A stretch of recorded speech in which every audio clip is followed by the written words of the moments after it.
এই যে হযরত মুহাম্মদ সাল্লাল্লাহু আলাইহি সাল্লাম বাড়ি। এটা ওই সময় তো এরকম ছিল না, এটা তো পরে এইভাবে করা হয়েছে। আমার ওমরা হজ পালনের পর আমি কিন্তু হোটেলে চলে গিয়েছিলাম, আর হোটেল থেকে কিন্তু পাঞ্জাবি পরে এসেছিলাম, যার কারণে কিন্তু আমাকে কাবা শরীফের ভেতরে মানে তাওয়াফের স্থানে আর যেতে দেওয়া হয়নি। এহরামের কাপড় ছাড়া যাওয়া যায় না। আস্তে আস্তে অনেকটা সময় লেগে যায় জোহরের নামাজটা পড়তে পারলে আলহামদুলিল্লাহ। সবাই তাড়াহুড়ো করে আসতেছে, ঢুকতেছে আর কি, যেহেতু একটু পরে নামাজ দাঁড়িয়ে যাবে।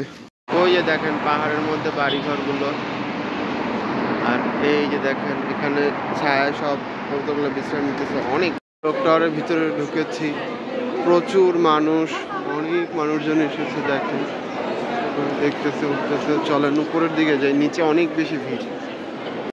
এই যে দেখেন ক্লক টাওয়ারের ভিতরে ঘুরতেছি, ঘুরে ওটা একটু বেশি লাগতেছে। কারণ আসছে এটা 3 রিয়েলের একটা দোকান, এখানে যা নিবেন সব হচ্ছে 3 রিয়েল। তো এই যে আপনাদেরকে দেখা, এখানে অনেক কিছু আছে। দেখুন কিভাবে পানি দেওয়া হচ্ছে যেন একটু ঠান্ডা লাগে। আসসালামু আলাইকুম সবাইকে, আশা করি আল্লাহর রহমতে আপনারা সবাই ভালো আছেন। আলহামদুলিল্লাহ আমিও ভালো আছি। আমার গত ব্লগে কিন্তু আমি আপনাদেরকে দেখিয়েছিলাম আমি প্রথমবার জীবনে ওমরা হজ পালন করেছি। তো সৌদি আরবের আরআর সিটি থেকে চলে এসেছিলাম পবিত্র নগরী মক্কাতে। তো এই যে রাতে মক্কা নগরীতে পৌঁছে কিন্তু এই যে ওমরা হজটা পালন করে নিয়েছিলাম। তো সেই ভিডিওটা কিন্তু গত ব্লগে আমি আপনাদের সাথে শেয়ার করেছি। আর আজকে দেখাবো ওমরা হজ পালন শেষে সকালে হোটেলে গিয়ে একটু বিশ্রাম নিয়ে আমি কিন্তু জোহরের নামাজ পড়তে চলে এসেছিলাম, কিন্তু পাঞ্জাবি পরে আসার কারণে আমাকে কিন্তু ভেতরে ঢুকতে দেওয়া হয়নি। তো আপনারা এই ভুলটা কখনও করবেন না, যদি ওমরা হজে যান অবশ্যই এহরামের কাপড় পরে পরবর্তীতে আসবেন, তাহলে ভেতরে গিয়ে কিন্তু তাওয়াফ করতে পারবেন। ওমরা হজ শেষেও তাওয়াফ করার সুযোগটা পাবেন, যেটা আমি পাইনি। এরপরে আবার আসরের নামাজের সময় কিন্তু আমি আবার হোটেলে গিয়ে ওমরার মানে এহরামের কাপড় পরে এসেছিলাম, যার কারণে কিন্তু আসরের নামাজের পর আমি কিন্তু আবার কাবা শরীফের কাছে যেয়ে তাওয়াফ করতে পেরেছিলাম। তো সব কিছু আজকের ভিডিওটাতে আপনাদের সাথে আমি শেয়ার করার চেষ্টা করব। আশা করি আমার আজকের এই ভিডিওটা যারা আপনারা প্রথমবার ওমরা করতে আসবেন একটু হলেও আপনাদের কাছে উপকৃত হবেন। জোহরের নামাজ পড়ার জন্য বাসা বলতেছি, সরি, হোটেল থেকে বের হয়েছি। এই যে পাশে এখন মসজিদে জোহরের নামাজ আদায় করার জন্য। এই যে দেখেন যাওয়ার পথে কিন্তু দেখতে এরকম দৃশ্য খুবই ভাল লাগে। আর ওই যে ক্লক টাওয়ার দেখা যাচ্ছে, দেখতে কিন্তু খুবই সুন্দর লাগছে। সুবহানাল্লাহ, খুবই ভালো লাগতেছে। পবিত্র নগরী মক্কাতে এসে পড়েছে, আমার কাছে খুব ভালো লাগতেছে। যদি এখন রোদ, একটা ছাতা থাকলে আর কি ভালো হইতো। আর কি 12টা বাজে, তো বের হয়ে গেছি আর কি, ঘুম ভেঙে এসে উঠে গেছি। আর শরীর এত টায়ার্ডও ছিল, কারণ রুমে এসে ঘুমাই গেছিলাম। বেশি সময় ঘুমাই নেই, তারপরে যা ঘুমাইছে আলহামদুলিল্লাহ শরীর এখন আলহামদুলিল্লাহ ভালো লাগতেছে। এখানে আসলে শরীর এমনি অটো ভালো হয়ে যায়, মানে মন মানসিকতা সব এ টু জেড অটো ভালো হয়ে যায়। তো যাইতেছি আপনাদের সামনে যে দেখাচ্ছি, ওই যে দেখেন পাহাড় কেটে কেটে কিভাবে বাড়ি করা হয়েছে, দেখছেন? মানে ভাবা যায় না, পাথরের পাহাড় কেটে কিভাবে করে করে ওই দেখেন বাড়ি করা হয়েছে, মানে ওইগুলো। আর এই যেখানে দেখেন কি সুন্দর গাছ, গাছ দেখতে খুব ভালো লাগতেছে। এখানে অনেক কবুতর আছে, ওই সামনেও আছে। রোদের কারণে এখন একটু কম, সকালবেলা যখন আসছিলাম না তো অনেক কবুতর ছিল, কিন্তু এভাবে করে ভিডিও করা হয়নি। তো ভাবলাম এখন আপনাদেরকে একটু দেখাই। ওই যে দেখেন পাহাড়ের মধ্যে বাড়িঘরগুলো, আর এই যে দেখেন এখানে ছায়া সব কবুতরগুলো বিশ্রাম নিতেছে। অনেক কবুতর এখানে, দেখেছেন? আমরা আসছিলাম ওই দিক থেকে, সামনের দিকে যাবো আর কি। সবই হচ্ছে হোটেল, দেখতে পাচ্ছেন অনেক। আর ওই যে ক্লক টাওয়ার, এই যে দেখেন। তো হাইটে যেতে সময় লাগে, আমার হোটেল থেকে প্রায় 15-20 মিনিটের মতো সময় লেগে যায়। আসার সময় যেটা দেখলাম 10-15 মিনিট লাগে সুন্দর মতো। তারপরে ভালো লাগে কি, হেঁটে আমি যাওয়ার সময় যখন হেঁটে গেছিলাম না, তখন আর কি যেতে যেতে রাস্তাগুলো ভালো করে দেখে রাখছিলাম যে কীভাবে, কারণ রাতের বেলা তো ভালো বোঝা যায় নাই। তো আলহামদুলিল্লাহ সুন্দরভাবে হোটেলে এসে পৌঁছাতে পারছি। আমি ভেবেছিলাম আবার হারাইটারে যাই নাকি একা একা, যেহেতু এই আর কি। আর এইদিকে যে আপনারা অনেক দোকান আছে, মনে করেন অনেকে অনেক গিফট কিনেন, হজে আসেন, অনেক কিছু কেনাকাটা করেন। এদিকে অনেক দোকান আছে দেখলাম, সামনেও অনেক দোকান আছে, আপনারা এখান থেকেও কেনাকাটা করতে পারবেন সুন্দর মতো। দেখেন কি পরিমাণ রোদ, আর এখানে গরমও মনে, আমি যে আড়ারে ছিলাম ওখান থেকে যেন মনে হচ্ছে বেশি রোদটা, ভালোই রোদ। তো ক্যাপও আনি নেই, এবার ভেবেছিলাম যেহেতু ইয়া করবো আর কি, চুল ফেলে দিব, তাই ক্যাপ আনি নেই, টুপি পরে আসছি। একটা ছাতা বা ক্যাপ থাকলে বেশি ভালো হইতো। চলেন সামনের দিকে যাওয়া যাক।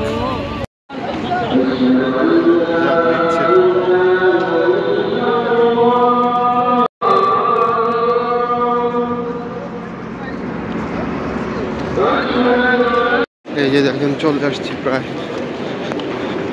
কাছাকাছি। আসার সময় এক ভাই আমার আবার ছাতা দিত, ওই যে দেখেন এই যে সেম ছাতা। এখন ঢুকতেছি ভিতরে, আস্তে আস্তে অনেকটা সময় লেগে যায়। আলহামদুলিল্লাহ কাছাকাছি চলে আসছি। এই যে ওখানে নামাজটা পড়তে পারলে আলহামদুলিল্লাহ। সবাই তাড়াহুড়ো করে আসতেছে, ঢুকতেছে আর কি, যেহেতু একটু পরে নামাজ দাঁড়িয়ে যাবে। এখানে খুব একটা সময় পাওয়া যায় না। ছাতাটা পাওয়াতে খুব ভালো হয়েছে, আলহামদুলিল্লাহ খুব ভালো লাগছে। এখানে কিন্তু চুল কাটার ব্যবস্থা আছে, হজ শেষ করে ওখানে চুল কাটা যায়। আর আমি কেটেছিলাম ক্লক টাওয়ারের ওই দিকটার থেকে। এক ভাই ডাকতেছিল যে চুল কাটবেন নাকি, পরে বুঝলাম হ্যাঁ উনি চুল কাটার কথা বলতেছে, আরবিতে বলতেছিল, আমি বুঝিনি ফার্স্টে। পরে যখন বুঝলাম তখন বললাম হ্যাঁ, তখন উনি অন্য নিয়ে যায় আর কি। এখানে আপনাদের ডাকবে, চুল কাটা নিয়ে কোনো সমস্যা নেই, ওনারা এসে এসে ডাকে, ওনাদের বিভিন্ন লোক এসে এসে ডাকে। এই যে হযরত মুহাম্মদ সাল্লাল্লাহু আলাইহি সাল্লাম বাড়ি, এটা ওই সময় তো আর এরকম ছিল না, এটা তো পরে এইভাবে করা হয়েছে। তো এই আশেপাশটা আপনাদেরকে একটু দেখাইছে। আর এই যে ক্লক টাওয়ার, চলো।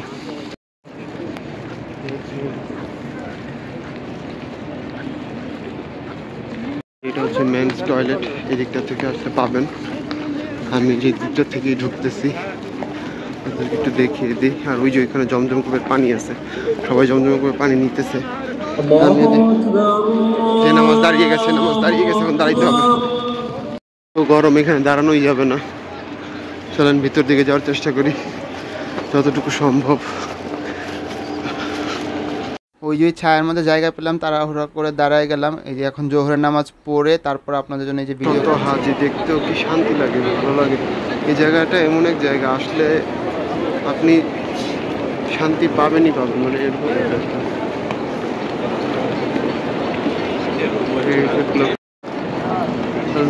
ক্লক টাওয়ারের দিকে যাই, দেখে আসি ভিতরে কি অবস্থা।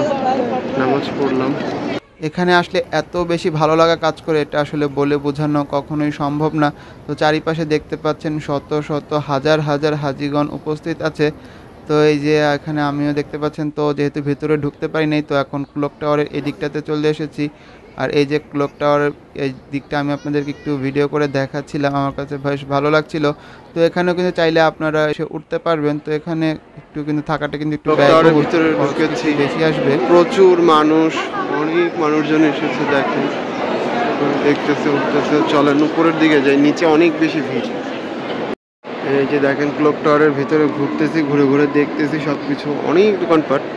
তো দামটা একটু বেশি লাগতেছে আমাদের কাছে, যাদের টাকা পয়সা অনেক তাদের কাছে এটা কোনো ব্যাপারই না, কোনো একটা অবস্থা। তো যাই হোক, ঘুরে ঘুরে দেখলাম, অনেক কিছু দেখতেছি। এখন নিচে নেমে যাই, এদিকে অনেক ধরনের পোশাক আছে, বোরকা, অনেক কিছু দেখছি। এটা 3 রিয়েলের একটা দোকান, এখানে যা নিবেন সব হচ্ছে 3 রিয়েল। এই যে আপনাদেরকে দেখা, এখানে অনেক কিছু আছে,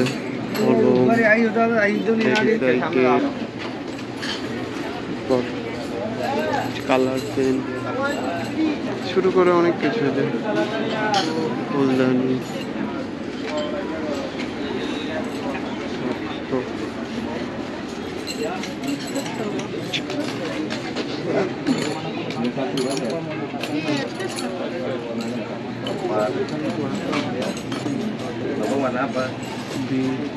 দেখুন কিভাবে পানি দেওয়া হচ্ছে যেন একটু ঠান্ডা লাগে, মানে আর কি আবহাওয়াটা যেন একটু ঠান্ডা হয়।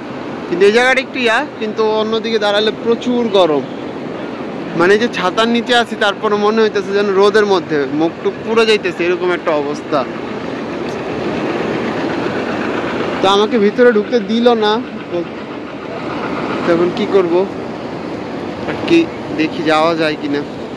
যেহেতু আমি একটা প্যাকেজে এসেছি তোর জন্য কিন্তু বুঝতেই পারছেন এখানে বেশি সময় অতিবাহিত করার কোনো সুযোগ নেই। তো আমি চাচ্ছিলাম যতটুকু সময় আছি কাবা শরীফের কাছাকাছি থাকতে তাওয়াফ করার জন্য। তো হোটেল থেকে গিয়ে কিন্তু আমি যে এখানে কাপড় পরে যে দেখেন চলে এসেছি, এসে কিন্তু এখানে কাবা শরীফ স্পর্শ করেছি, মাকাম ইব্রাহিম স্পর্শ করেছি, যদিও হাজরে আসওয়াদ স্পর্শ করতে পারি নাই। তো আজকে ভিডিওটা এখানে শেষ করছি, অন্য একটা ভিডিওতে দেখা হচ্ছে ইনশাআল্লাহ।